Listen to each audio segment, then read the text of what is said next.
یعنی کشٹ کاٹ کے جانے سے تو پھر انصاف کے تقاضے پورے نہیں ہو سکتے ہیں. اور اسی طرح جو ہے ہم نے دیکھا تھا کہ جب یہ زرداری صاحب کے کیسز کوٹ لکھپت جیل میں ہم کیا کرتے تھے تو بکسر بند گاڑیوں میں گواہوں کو لایا جاتا تھا اور من پسند بیانات کروائے جاتے تھے اور بلڈوز کیا جاتا تھا.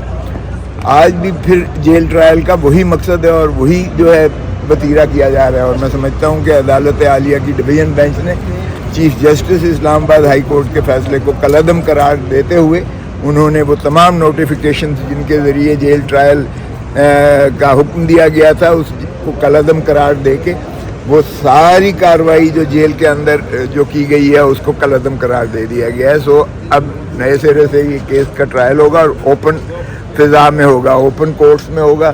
اور میں سمجھتا ہوں اسی میں جو ہے انصاف صرف ہونا نہیں چاہیے, ہوتا ہوا نظر آنا چاہیے. اور ظاہر ہے کہ انصاف ہوتا ہوا نظر نہیں آیا کرتا جیل میں, کیونکہ آپ لوگوں کی آنکھیں تو ہوتی نہیں ہیں وہاں. آج جو چوتھی جو ستون ہے ریاست کا, اگر اس کی بیچ میں مداخلت یعنی اس کی موجودگی نہ ہو تو پھر عوام کو وہ آگہی نہیں ملتی ہے. اور اگر عوام کو آگہی نہ ملے تو بھی آئینی تقاضے پورے نہیں ہوتے ہیں, کیونکہ due process of law article 10A میں اور جو کانسیپٹ آف جسٹس ہے قانون کے مطابق اس کے تقاضے پورے نہیں ہوتے ہیں. سو میں سمجھتا ہوں کہ کل کا یہ فیصلہ جو ہے یہ خوش آئند ہے اور امید ہے کہ جو باقی ہے انہوں نے کیے ہیں, القادر کیس میں بھی کر دیا کہ نوٹیفیکیشن کے جیل ٹرائل ہوگا, وہ بھی ظاہر ہے کہ اس کی قدغن میں کل تو میں نے جانا ہی ہے پھر جیل میں, کیونکہ وہ ابھی ٹیکنیکلی ابھی اس کا جو جیل ٹرائل کا آرڈر ہے وہ ابھی کالعدم نہیں قرار دیا گیا, مگر اس کی نظیر جو کل فیصلہ ہوا ہے ڈویژن بینچ کا اس کا اطلاق لا محالہ اگر حکومت یعنی وہ سیکرٹری صاحب اگر اسے دیکھیں تو اس کو بھی ریکال کر لیں, اس آرڈر کو خود ہی ریکال کر لیں اس سے پہلے کہ ظاہر ہے ہم نالش لے کر جائیں اور عدالت عالیہ اس کو جو ہے کالعدم قرار دے. تو میں توقع کرتا ہوں کہ یہ اوپن کورٹس جو ہے اس میں سماعت کریں گی اور انصاف کے تقاضے پورے کیے جائیں گے. آپ لوگوں کو یعنی میڈیا کو, چاہے وہ الیکٹرانک ہو یا پرنٹ میڈیا ہو, ان کو رسائی ہونی چاہیے عدالتوں میں.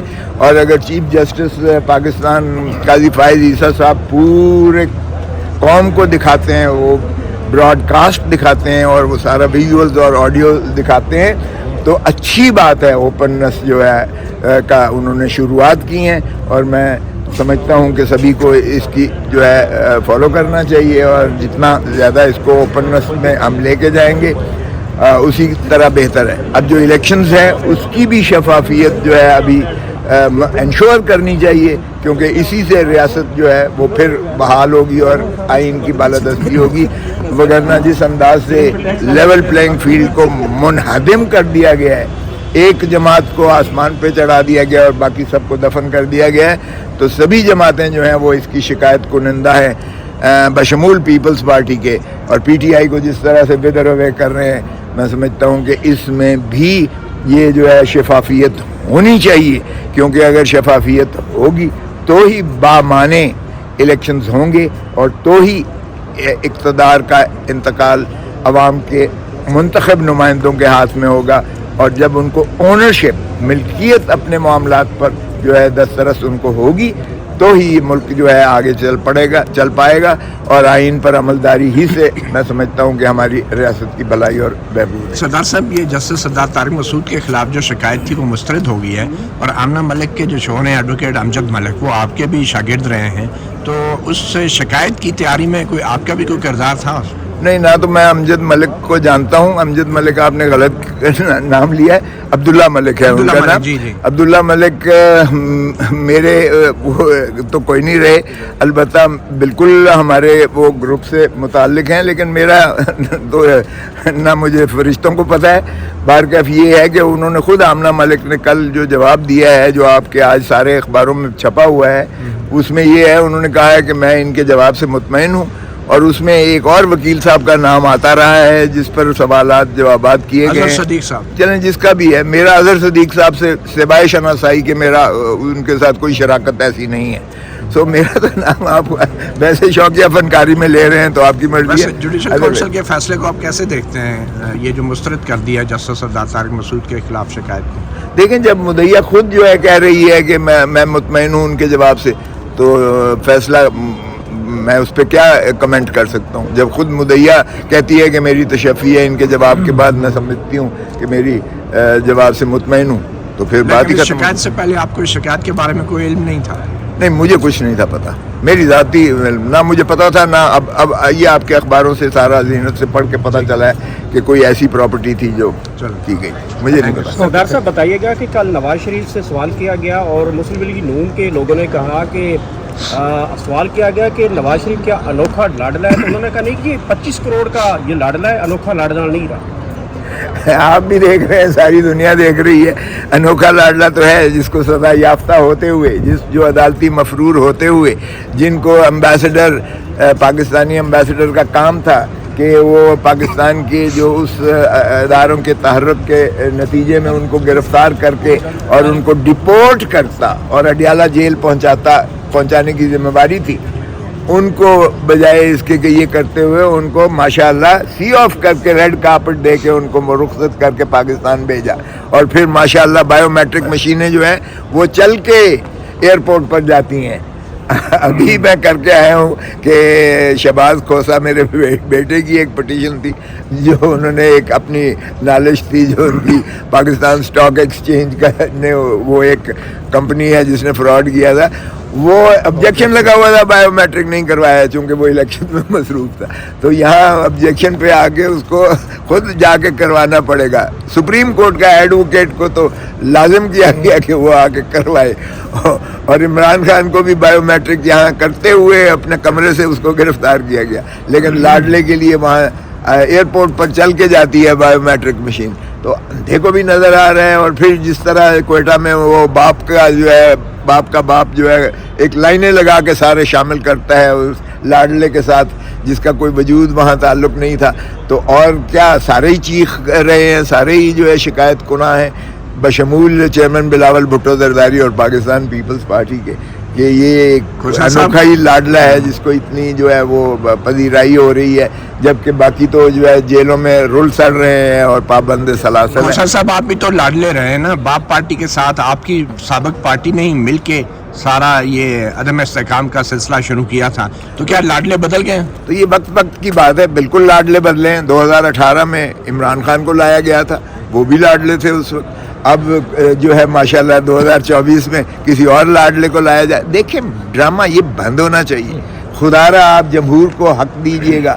عوام کو بھیڑ بکریاں آپ نے سمجھ رکھا ہے کہ جس کو آپ چاہتے ہیں اس کو آ کے مسند اس کے تاج پوشی کروا دیتے ہیں. تو آپ نے اس وقت کیا رد عمل دیا تھا جب آپ پیپل پارٹی باپ پارٹی سے مل کے حکومت گرا رہی تھی, تو آپ کا اس وقت کیا موقف تھا؟ ہم خوشیاں شادیانے بجا رہے تھے. آپ بھی میری ذات کی بات نہیں کر رہے آپ, اچھا پارٹی کی بات کر رہے ہیں. ہم شادیانے بجا رہے تھے, حصے دار تھے. دیکھیں یہ ایسا بند ہونا چاہیے. میں تو کہہ رہا ہوں کہ دیکھیں جس چیز میں اخلاقیات نہ ہو, جس چیز میں دیانت نہ ہو, جس چیز میں امانت نہ ہو, وہ چیز کبھی دیر پا نہیں ہو سکتی ہے. تو اس کو ریسیٹ نہیں کرنا چاہیے 2014 تک؟ ریسیٹ ہونا چاہیے. شاباش, تاج پوشی کروا دو بادشاہ سلامت کو, یہ ختم کر دو, یہ ڈھونگ رچانا ختم کر دو یار. خدا کا خوف کرو, آئین پر عملداری کرو. آپ قوم سے معافی مانگتے ہیں باپ پارٹی کے ساتھ مل کے جو آپ کی پارٹی سابق پارٹی نے کیا, معافی مانگتے ہیں قوم سے؟ میرا کیا تعلق ہے, پوچھو جا کے جو اس وقت مسند اقتدار پر. چپ رہے ہیں نا.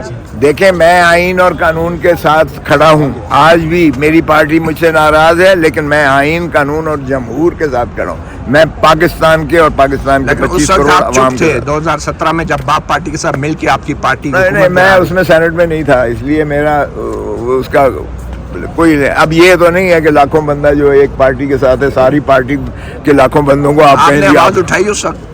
ہم نے ہمیشہ آواز جو ہے آئین سے پارٹی کے ساتھ ہمیشہ آئین سے متصادم چیز جو ہوتی ہے, میں نے کہا نا, میں جب اٹارنی جنرل تھا تو میں نے اٹارنی جنرل یو کے کو لکھا تھا کہ ہم ان کو جو ہے ہیر بیار اس وقت جو ہے اس کے بگٹی کے بیٹے کو مشرف نے جو ہے وہ بنایا ہوا تھا, ٹارگٹ بنا کے اس کو جو ہے اس کے خلاف وارنٹس نکالے ہوئے تھے اور اس پر پابندیاں لگی ہوئی تھیں. میں نے لکھا تھا کہ ہم نے جو ہے آغاز حقوق بلوچستان جو ہے اور ان سے معافی مانگی ہے بلوچ قوم سے کہ جو آپ کے ساتھ زیادتیاں ہوئی ہیں، اگرچہ ہم نے نہیں کی تھی پیپلز پارٹی سے، لیکن چونکہ ریاست پاکستان کی جانب سے وہ الزامات تھے تو ہم نے جو ہے جب ہم اقتدار میں پیپلز پارٹی آئی تو معافی مانگی زرداری صاحب نے، صدر پاکستان نے، کہ ہم بلوچوں کے ساتھ جو زیادتی ہوئی ہے ہم اس کی معافی مانگتے ہیں اور آغاز حقوق بلوچستان کیا گیا۔ میں نے چٹھیاں لکھی کہ یہ جو مشرف کے قائم کردہ یہ جو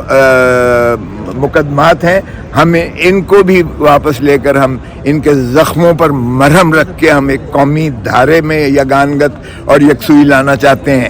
اس لیے ہم مفاہمت میں اس میں جو ہے ہم نے اگر میثاق جمہوریت سائن کیا ہے اپنے بدترین دشمن مسلم لیگ نون اور نواز شریف کے ساتھ، تو لیکن وہ تو آپ کو پتہ ہی ہے جب ان کا جو مخلصی ہو جاتی ہے نواز شریف کی تو پھر اس کا جو ہے عمران خان اس کا ہاتھ آپ کی گردن پر آتا ہے اور جب اس پر مصیبت پڑتی ہے وہ پاؤں میں آپ کی میثاق جمہوریت کا عمران خان کو حصہ بننا چاہیے؟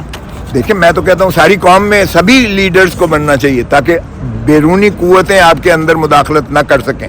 میں نے کہا بالکل کہا ایک فریکچرڈ سوسائٹی ولنریبل ہوتی ہے، اس میں بیرونی وہ تیار ہیں، بالکل تیار میثاق جمہوریت کے لیے۔ نہیں میرا مطلب ہے میثاق جمہوریت تو یہی ہے نا کہ آپ شفاف الیکشنز کرائیے گا۔ وہ کہتے ہیں اس پر جو آپ مل کے اس پر جو کنسنسس ہو سکتا ہے اس میں بالکل روڈ میپ بننا چاہیے تاکہ سبھی کو لیول پلینگ فیلڈ ہو، عوام کو حق ہو کہ وہ اپنا جو ہے آزادانہ رائے کا اظہار کر سکیں اور انہی کی رائے پر جو ہے پھر آگے اسمبلیاں بنیں اور اس سے مترشح حکومتیں ہوں تاکہ ملکیت عوام کو دی جائے۔ اس کے ملک کے 3 نسلیں ہم آلریڈی گروی کر چکے ہیں قرضے لے کر، کب تک ہم اپنی قوم اپنے عوام کو بے وقوف بناتے جائیں گے؟ سر یہ 18ویں ترمیم کے اوپر جو باتیں ہو رہی ہے اس میں تبدیلی کی تو آپ کیا کہیں گے؟ دیکھیں یہ تو کنسنسس کے ساتھ قوم کا مسئلہ ہے، آپ منتخب کیجئے گا عوام کے جینون نمائندوں کو، جو بھی اس میں سے آتے ہیں۔ آئین میں ترمیم کرنا جو ہے پھر آئین کا جو طریقہ ہے اس میں اگر کرنا چاہتے ہیں تو بھلے کیجئے گا، اگر پاکستان کے عوام یہ چاہتے ہیں تو بالکل کریں، لیکن اگر پاکستان کے عوام نہیں چاہتے ہیں۔ آپ کے خیال میں 18ویں ترمیم میں ترمیم ہونی چاہیے؟ یہ دیکھیں جو اللہ تعالیٰ کے ابدی قوانین ہیں اس کے علاوہ جو انسانی قوانین ہیں اس میں ہر وقت آپ کو ایک ہر وقت اس وقت جو ہے اس میں ہو سکتی ہے، کیونکہ یہ جب ایوولوشنری جس کو آپ پروسیس کہتے ہیں، جس کو آپ گروتھ کہتے ہیں، اس گروتھ میں غلطیاں بھی ہوتی ہیں اور ان کا تدارک کرنا ہی ترمیم ہوتی ہے۔ اور یہ حق جمہور کا ہے، پارلیمان کا ہے۔ اگر پارلیمان اپنے 2/3 اکثریت کے ساتھ کوئی بھی کام کرنا چاہتی ہے تو بالکل اس میں کوئی ممانعت نہیں ہے، لیکن اگر کنسنسس ہو جاتا ہے تو اس سے بہتر چیز ہی کوئی نہیں ہے۔ 18ویں ترمیم کنسنسس سے ہوئی تھی، آپ کو یاد ہوگا۔ اگر کنسنسس ہو تو بہتر ہے، وگرنہ 2/3 جو آئین کے اندر مندرج ہے اس میں کچھ بھی۔ اسٹیبلشمنٹ کو اعتراض کیا ہے 18ویں ترمیم پہ؟ یہ تو آپ زیادہ جانتے ہیں، اسٹیبلشمنٹ کے قریب مطیع اللہ جان زیادہ ہے، کیونکہ مطیع اللہ جان ان کی جو ہے مہمان نوازی کا ماشاءاللہ وہ شرف بھی اسے حاصل ہے۔ آپ اس کا جواب دیں خود۔ صاحب